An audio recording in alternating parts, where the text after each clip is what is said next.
천사의 얼굴을 가진 스데반. 지난주에 저희들이 공부했던 내용입니다. 이 스데반은 초대교회 성도의 한 모델이었습니다. 그는 성경에서 말한 대로 성령이 충만한 사람이요, 지혜가 충만한 사람이요, 믿음과 은혜와 권능이 충만한 사람이었습니다. 그의 신앙은 어느 한 부분에 치우쳐 있지를 않고 잘 조화된 인격을 가졌습니다. 그에게는 기사와 표적이 있는 능력도 있었습니다. 그러나 은사나 능력적으로만 가지도 않았습니다. 아주 인격이 있는 그런 신앙입니다. 그는 모든 사람으로부터 존경과 사랑을 받았는데 특별히 그가 교회 생활은 아주 훌륭했습니다. 구제와 봉사와 재정관리에 충성스러운 일을 했습니다. 이렇게 보면 그는 훌륭한 행정가였습니다. 또 그는 복음에 탁월한 변증가였습니다. 그의 변증은 설교가 될 만큼 아주 탁월한, 그리고 구약에 대해서 조예가 깊은 그런 사람이었습니다. 바로 이 사람이 초대교회 성도의 한 모델이었던 스데반 또는 빌립과 같은 그런 모델입니다. 저는 이 말씀을, 이분을 생각하면서 우리 온누리교회 성도들의 모델은 누굴까, 그런 생각을 해봤습니다. 어떤 분이 이 정도면은 참 초대교회 모델인 것처럼 우리 온누리교회 집사나 장로의 모델이 될 수 있을까? 과연 목사 중에는 누가 모델이 될 수가 있을까? 이런 생각들을 해보게 되었습니다. 사람이 그 시대를 지배하는 것입니다. 조직이나 환경이 지배하는 것이 아닙니다. 역사를 변화하는 것은 사람입니다. 한 시대를 변화시킬 수 있는 것도 사람입니다. 성령 받은 사람, 하나님의 사람은 그 시대를 변화시키는 것입니다. 스데반은 사도행전 7장에서 이제 그의 변증적 설교를 하기 시작을 합니다. 7장 1절 2절을 함께 보시겠습니다. 시작.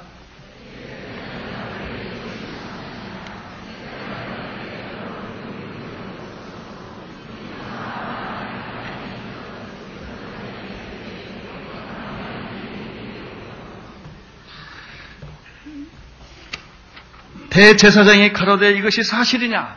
라고 스데반에게 물었을 때 스데반은 여러 부형들이요. 여기는 father and brothers입니다. 그러니까 아마 여자분들은 이 재판에 좀 없었던 것 같습니다. 아마 주로 남자들이 지금 많이 모여서 지금 재판과 변증을 지금 하고 있는 그런 상황입니다. 2절에서부터 50절까지가 설교입니다. 아주 굉장히 큰, 아주 긴 그런 변증적 설교를 지금 스데반이 하고 있습니다. 여기서 아주 중요한 것을 몇 가지를 발견합니다. 첫째는 스데반은 자기가 처한 위기를, 자기가 만난 최대의 그 위기를 설교의 기회로 삼았다는 것입니다. 백성의 장로들과 서기관들에 의해서 그는 체포됐습니다. 그리고 그는 공회에서 지금 불법 재판을 받고 있습니다. 거짓 증인들에 의해서 어려움을 겪고 있습니다. 대제사장은 재판의 관례에 따라서 거짓 증인을 한 것을 듣고 이 사람들이 이렇게 말했는데 이게 사실이냐라고 지금 질문하고 있는 것입니다. 스데반은 이 기회를 놓치지 않았습니다. 스데반에게 변명의 기회가 주어졌을 때 자기가 어떻게 이 재판에서 빠져나가는가, 위기에서 탈출하는가, 이런 생각을 하지 않았습니다. 그에게 기회가 주어졌을 때 그는 이것이 바로 복음의 기회다, 전도할 수 있는 기회다, 설교의 기회다 라고 생각하고 주저없이 그리스도의 복음을 접근시키는 것을 볼 수가 있습니다. 대부분의 많은 사람들은 위기가 찾아오면 암 선고를 받는다든지 사업의 부도 위기에 몰린다든지 어떤 가정의 절망적인 상황에 부딪힐 때 제일 먼저 오는 첫 번째 방황은 당황하는 것입니다. 어쩔 줄을 몰라요. 겉으로는 태연한 척하지만 속에서는 견딜 수 없는 불안이 있는 것입니다. 위기가 오면 우선순위가 허물어집니다. 먼저 할 것과 나중 할 것이 혼돈이 생깁니다. 그리고 길이 보이지를 않습니다. 쉽게 절망에 빠집니다.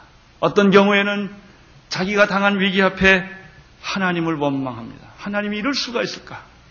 나는 죄도 짓지 않았고 나는 평생 착하게 살았는데 왜 하나님이 나에게 이런 시련을 주시나? 이렇게 하나님을 원망합니다.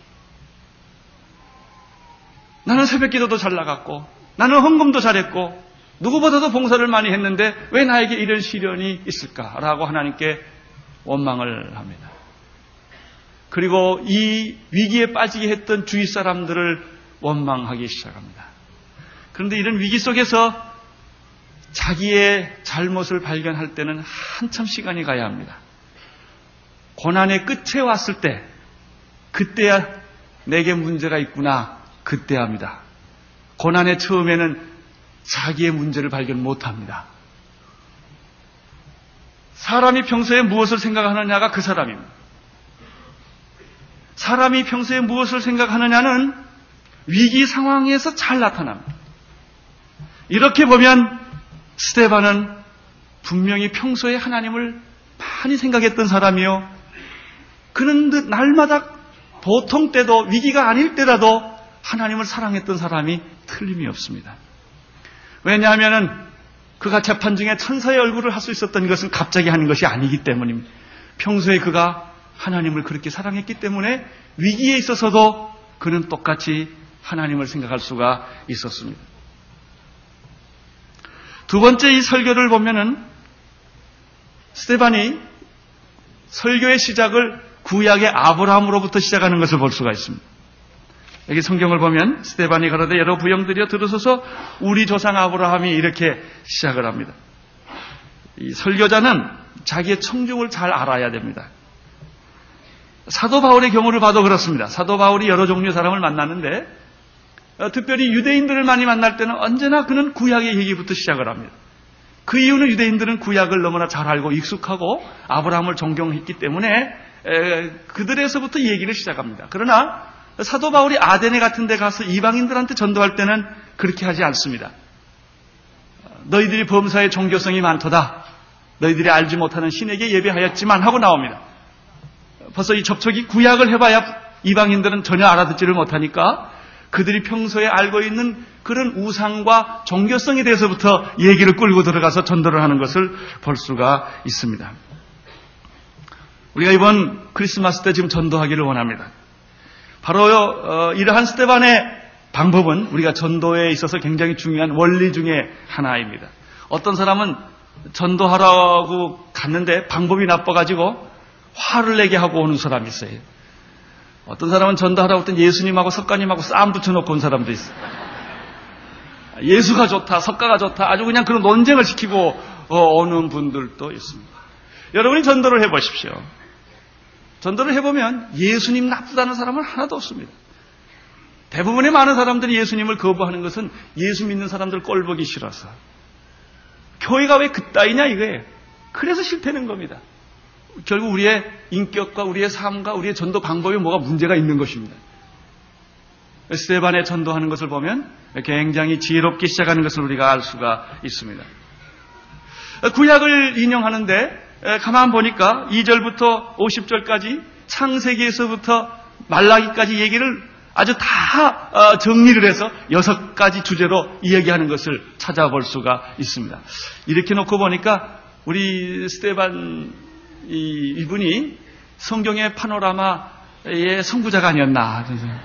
우리 이재양 목사님이 오셔서 이거 뭐 했는데 그 성경을 그렇게 아주 잘 압축해서 요약해서 말씀하고 있는 것을 볼 수가 있습니다. 첫째 주제는 2절부터 16절입니다. 창세기 내용을 압축을 했는데 우리 하나님께서는 자기의 백성을 구원하시기 위하여 아브라함과 이삭과 야곱과 요셉을 부르시고 인도하셨다는 내용입니다. 두 번째 변증과 설교의 주제는 17절부터 41절까지 내용으로서 출애굽기와 레위기를 압축을 했습니다. 즉 하나님은 모세를 통하여 이스라엘 백성들을 해방시키시고 그리고 보호하셨다는 내용입니다. 세 번째 설교의 주제는 42절에서부터 44절로서 민수기와 신명기의 내용을 요약을 하는 것으로서 하나님은 이스라엘 백성들을 구원하셨지만 그냥 그대로 내버려두지 아니하시고 그들을 훈련시키시기 위하여 시험을 주셨고 그래서 교훈을 주셨다는 내용입니다. 45절에 보면은 여호수아서 내용이 한 절로 요약이 되어 있습니다. 하나님은 약속대로 자기의 백성들을 적과 꿀이 흐르는 가나안 땅으로 들어가게 하시고 그리고 그 땅을 정복케 하는 일을 하셨다는 것입니다. 46절과 47절에 보면은 사무엘 하에서 역대하까지 내용을 요약한 것으로서 하나님께서는 다윗과 솔로몬을 통하여 성전을 짓게 하신 이야기가 거기에 나타납니다. 그리고 48절과 50절을 보면은 그렇지만은 하나님이 성전을 짓게 하셨지만은 우리 하나님은 사람의 손으로 지은 성전 안에 제한되지 않는 분이시다라는 이야기를 지금 쭉 해옵니다. 이것이 바로 2절에서부터 50절까지 내용을 아주 일사천리로 쭉 지금 이야기를 하는 것입니다. 이런 얘기를 듣고 있을 동안에 바로 거기 있는 대제사장들과 서기관들과 백성의 장로들은 너무 자기들이 익숙한 얘기, 자기들이 좋아하고 존경하는 얘기를 계속하기 때문에 아주 잘 이 말씀을 듣고 있었습니다. 그러나 스데반의 의도는, 스데반의 요점은 그것이 아니었습니다. 이런 얘기를 이렇게 장황하게 길게 구약을 전부 이야기하는 이유는 그들의 잘못된 생각과 위선과 허위를 들춰내는 데 있었던 것입니다. 51절을 보시기를 바랍니다. 그 설교를 마치고 51절에서 스데반은 바로 다음에 말씀을 합니다. 같이 읽겠습니다. 시작.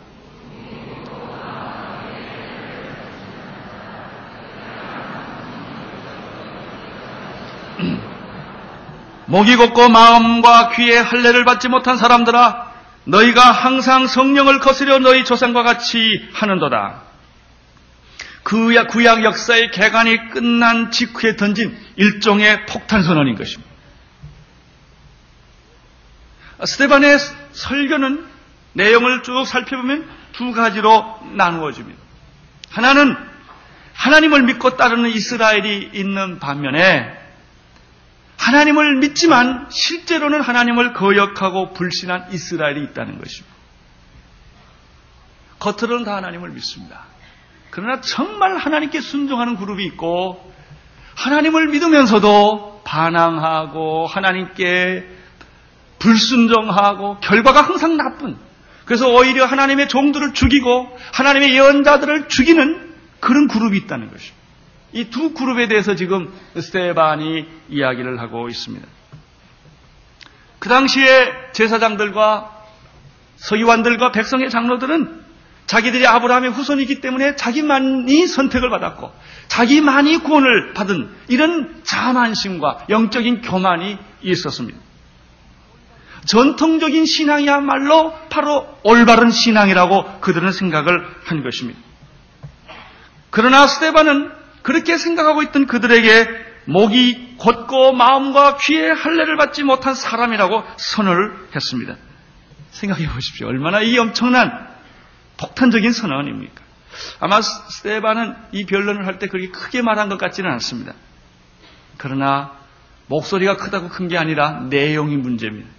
엄청난 도전적인, 충격적인, 자기들의 존재 전체를 흔들어버리는 그런 메시지를 지금 던진 것입니다. 52절과 53절을 계속해서 보겠습니다. 시작. 너희 조상들은 선지자 중에 누구를 핍박하지 아니하였느냐? 의인이 오시리라 예거한 자들을 저희가 죽였고 이제 너희는 그 의인을 잡아준 자요 살인한 자가 되나? 너희가 천사의 전한 율법을 받고도 지키지 아니하였도다. 이 사람들이 이 설교를 들었을 때 역사의 내용을 보면 언제든지 훌륭한 사람이 있습니다.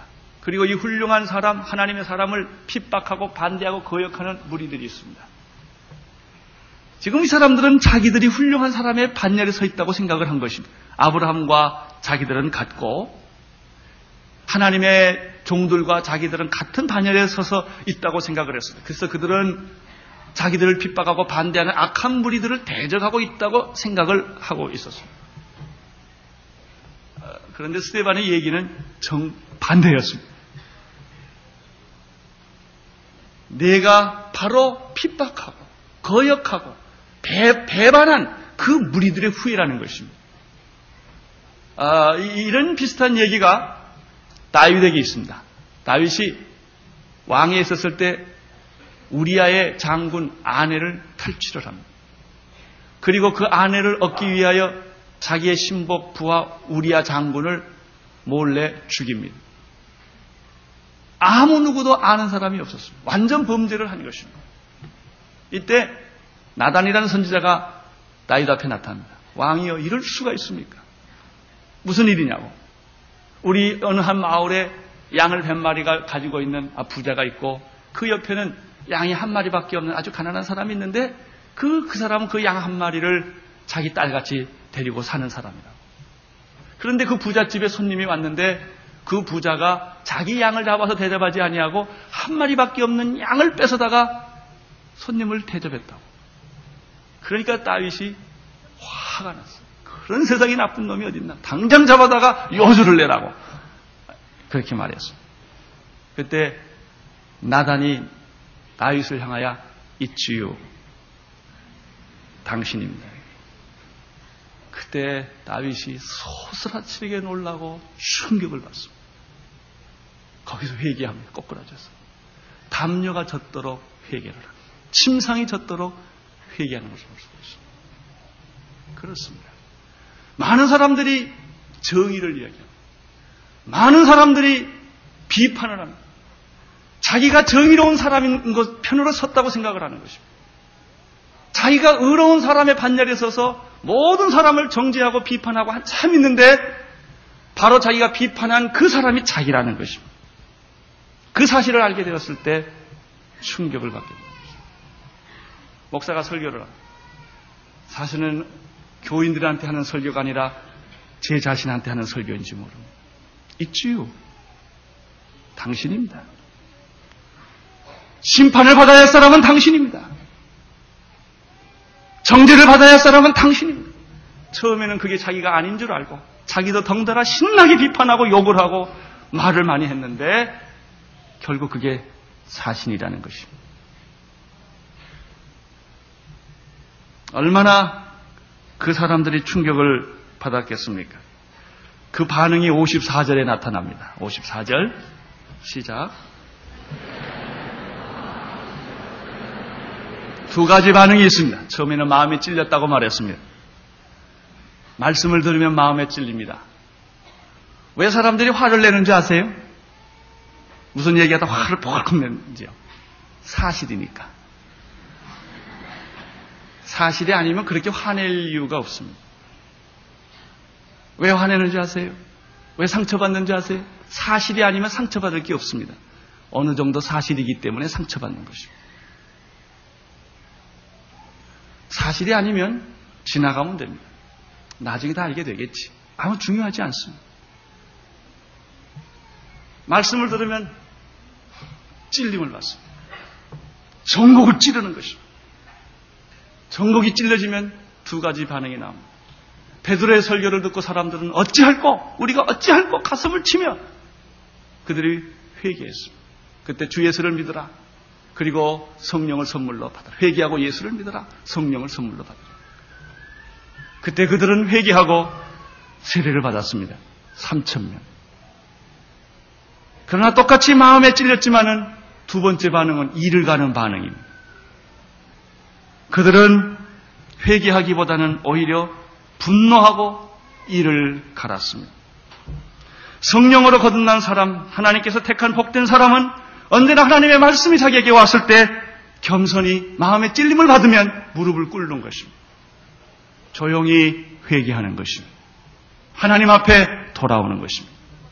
그러나 그렇지 못한 사람은 지적을 받았을 때, 성령의 지적을 받았을 때 오히려 이를 갈고 반항하고 소리를 지르면서 대드는, 불순종하는 그런 모습들을 보게 되는 것입니다. 55절을 보시기를 바랍니다. 이러한 상황 속에서, 이런 살벌하고 이를 가는 상황 속에서 스데반은 어떤 반응을 보였는지, 어떤 모습을 하고 있는지 55절에 나타납니다. 같이 읽겠습니다.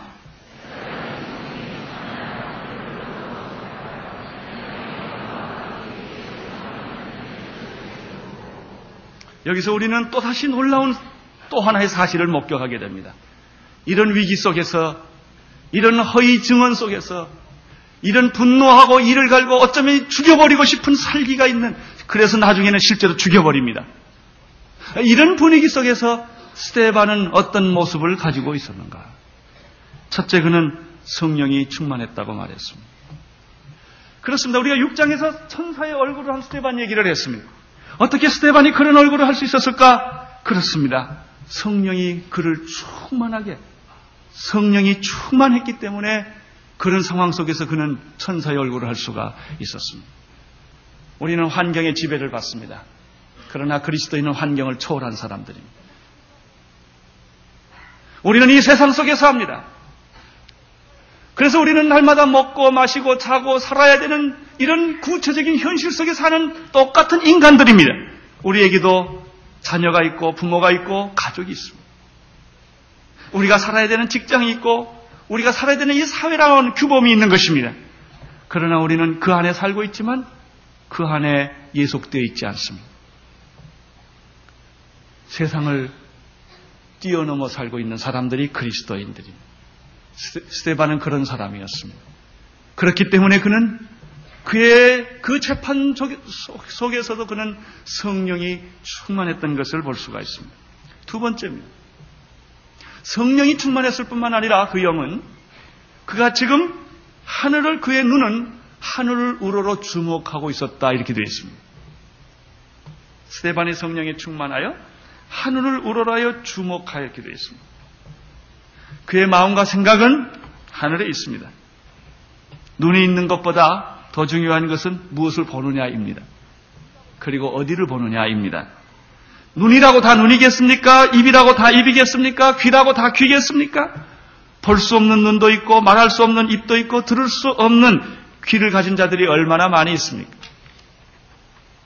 오늘 이 성경에도 목이 곧은 백성이라고 말했고 마음과 귀에 할례를 받지 못한 사람이라고 말했습니다. 나는 여러분들이 입과 귀와 눈이 성령 세례받게 되기를 바랍니다. 그래야 보이는 것입니다. 그래야 들리는 것입니다. 그래야 말을 하는 것입니다. 그때 그 말은 능력이 되는 것입니다. 여러분들은 지금 무슨 생각을 하고 있습니까? 그리고 어디를 보고 계십니까? 스데반은 하늘을 우러러 주목해서 봤다고 말했는데 세 번째, 그러면 무엇을 봤을까 하는 것입니다.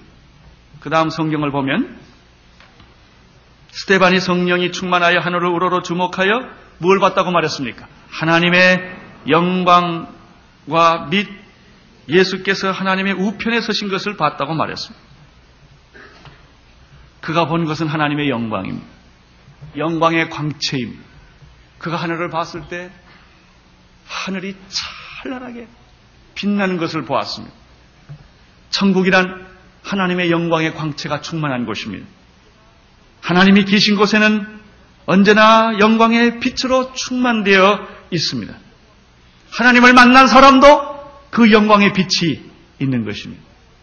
모세가 하나님을 만났을 때 그 얼굴에서 빛이 났는데 그 빛을 사람들이 볼 수가 없어서 수건으로 가렸다는 말씀이 있습니다. 어떤 사람 얼굴은 죽은 사람 얼굴처럼 된 사람이 있습니다. 아무리 화장을 하고 뭘 해도 죽은 얼굴이 있습니다. 어떤 사람의 얼굴은 아무것도 치장을 하지 않았는데 살아있는 생명이 넘쳐 흐르는 얼굴이 있을 수가 있습니다. 하나님이 내 안에 계시면, 하나님의 생각이 깊어지면 영광의 광채가 우리 몸 안에 있게 되는 것입니다. 스데반에게는 바로 이것이 보였던 것입니다. 영광의 광채가 보였습니다. 그 하나님의 영광의 광채를 보고 있으니까 그 안에 뭐가 또 하나 더 있는 것을 그가 보게 된 것입니다. 어떤 사람이 있는 것입니다. 그 사람이 바로 예수 그리스도십니다. 그 영광의, 하나님의 영광의 광채를 우러러 보고 있는데 하나님 보호자 우편에 서 계신 예수였습니다. 그가 그것을 본 것입니다. 그렇습니다. 지금도 예수님은 우리를 위해서 하늘에서 중보기도 하고 계십니다. 하나님은 이스라엘 백성들이 400년 동안 애굽에서 종살이 하실 때 주무시고 계시지 않았습니다. 다 보고 있었습니다. 다 알고 있었습니다. 하나님은 여러분의 고통을 알고 계십니다. 하나님은 여러분의 질병도 알고 계십니다. 하나님은 지금 여러분이 얼마나 사면초가에 빠져서 외로워하고 있는지 하나님은 아십니다. 모르시지 않습니다. 여기에 재미있는 표현은 스데반이 하나님 보호자 우편에 서 있다고 말했습니다. 여러분, 언제 우리가 서 있습니까? 보통 때는 앉아 있습니다. 그러나 중요한 일이 생기면 서는 것입니다. 우리 예수님은 앉아 계시지 않습니다. 하나님 보호자 우편에 서서 스데반을 지금 보고 있는 것입니다. 막 뛰어가려는 모습처럼 손을 펴서 그를 구원하고 싶은 그런 표정으로 그를 보고 있었을 것입니다. 왜냐하면 스데반은 곧 돌에 맞아 순교하는 그런 위기에 처해 있는 것을 예수님이 아시기 때문에 보고 있었습니다. 예수님은 지금 여러분을 그렇게 보고 계십니다. 하나님은 내가 제일 위기에 빠졌을 때 하나님은 제일 가까이 계십니다. 예수님의 제자들이 예수님을 떠났습니다. 고기 잡으러 갔습니다. 밤이 맞도록 그들은 다시 어부가 되어서 고기를 잡았습니다. 한 마리도 잡지 못했습니다. 새벽이 되었습니다. 고기는 한 마리 잡지 못하고 춥고 배고픈 그 새벽에 그들은 다시 무트로 나오기 시작을 했습니다. 그때 거기 어떤 한 사람이 서 있었습니다. 애들아 고기를 얼마나 잡았느냐? 예수인 줄 몰랐습니다. 한 마리도 잡지 못했습니다. 이때 눈치 빠른 요한이 그 음성을 가만 듣다가 생각하니 어디서 많이 듣던 소리입니다. 순간 주님이시다고 외칩니다. 베드로가 그냥 물 위에 뛰어들어가는 내용을 우리가 볼 수 있습니다. 우리가 배고플 때, 춥고 고독할 때, 고기를 한 마리 못 잡았을 때 주님은 거기 계신 것입니다. 왜 주님이 안 보일까요? 우리의 슬픔이 너무 크면 주님이 보이지를 않습니다. 내 생각이 너무 크면 하나님이 보이질 않습니다. 하나님은 지금 여러분 옆에 계십니다. 여러분 안에 계시기를 원하십니다. 우리 예수님은 지금 이 자리에 계십니다. 그러나 내 생각이 너무나 충만되어 있고 내 환경과 내 조건이 너무 충만되어 있어서 주님이 느껴지지 않는 것입니다.